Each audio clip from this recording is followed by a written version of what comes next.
છોટાઉદેપુરના દિગ્ગજ નેતા અને દલિત સમાજના આગેવાન વસાભાઈ કોંગ્રેસ જોડે છેડો ફાડી ભાજપમાં જોડાઈ ગયા છે। છોટાઉદેપુર જિલ્લાના કોંગ્રેસી નેતા વસાભાઈ રોહિત ભાજપમાં જોડાતા રાજકીય ગરમાવો જોવા મળ્યો છે। સમાજના આગેવાન અને વર્ષોથી કોંગ્રેસ પાર્ટીમાં સેવા આપતા વસાભાઈ 100 જેટલા સમર્થકો સાથે ભાજપમાં જોડાયા છે। સંગ્રામસિંહ નારણભાઈ રાઠવા અને જિલ્લા ભાજપ ઉપપ્રમુખ કાળુભાઈ નાયકાની ઉપસ્થિતિમાં તેમણે ખેસ ધારણ કર્યો। કોંગ્રેસ પાર્ટીમાં 20 કરતા વધુ વર્ષોથી તેમણે કામ કર્યું હતું, પરંતુ વફાદારીના બદલામાં અવગણના થતા નારાજ થયા અને આજરોજ જિલ્લા ભાજપ કાર્યાલય છોટાઉદેપુર ખાતે ભાજપમાં જોડાઈ ગયા।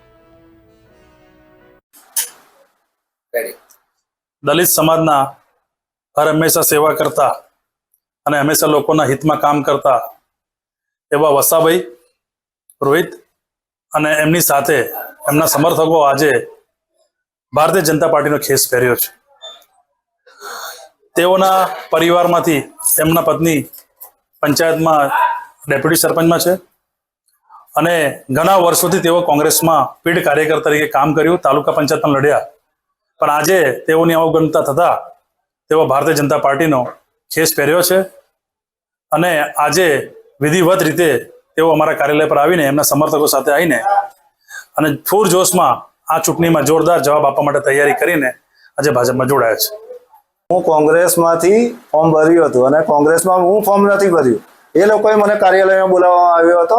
નગીનભાઈ વિરોધ પક્ષના નેતાએ ફોન કર્યો મને કે વસંતભાઈ તમે કોંગ્રેસ કાર્યાલય પહોંચી જાઓ, તમારું નક્કી છે મેન્ડળ અને તમે મુખ્ય ઉમેદવાર છો અને તમે ફોર્મ ભરવા જાઓ। એટલે હું ત્યાં આવ્યો મારા કાગળિયા લઈને, તો મારી નોટરી એ લોકોએ કરી છે, મારું ફોર્મ એ લોકોએ ભર્યું હતું। મને ખાલી ડમી ઉમેદવારમાં રાખ્યો હતો, મને કોઈ વાંધો નહોતો, પણ મને ડમી ઉમેદવારમાં નથી ને સાઈડ પરનો ઉમેદવાર રાખ્યો। એના આક્રોશ માટે હું બીજેપીમાં જોઈન થાઉં છું અને બીજેપીમાં જોઈન થવાનું મારું એક જ કારણ છે કે પાથરણા વાળો એને બીજેપી સીટ આપે છે અને ગરીબ માણસને લઈને ચાલનારી સરકાર છે। અને એક વસ્તુ છે કે હું કોંગ્રેસનો કાર્ય હતો, કોંગ્રેસમાં જ હતો, પણ કોંગ્રેસ પક્ષ ગદ્દાર નથી, પણ કોંગ્રેસના નેતાઓ ગદ્દાર છે, એટલે કોંગ્રેસ હરે છે અને નાના માણસને આ કોંગ્રેસ સરકાર કોંગ્રેસના નેતાઓ ગણતા નથી।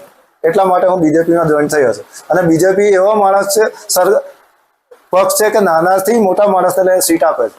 હમણાં પાથરણાવાળા અમદાવાદમાં, સુરતમાં, વડોદરામાં સીટ આપેલ છે। શાકભાજી વેચવાળાને જે પક્ષ ટિકિટ આપતું હોય એટલે મને એવું થયું કે આ પક્ષ સારો છે, એના માટે મેં બીજેપી જોઈન થયો।